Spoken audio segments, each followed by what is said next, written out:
ताः शरणं गताः। न तेषां जायते किञ्चिदशुभं रणसङ्कटे नापदं तस्य पश्यामि शोकदुःखभयं नहि।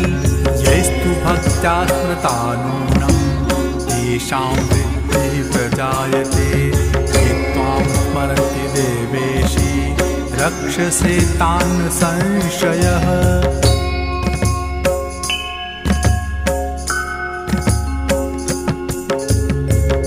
संस्था तु चामुण्डा वाराही महिषासना ऐन्द्रिगजसमारूढा वैष्णवी गरुडासना। माहेश्वरी वृषारूढा कौमारी शिखिवाहना लक्ष्मीः पद्मासना देवी पद्महस्ता।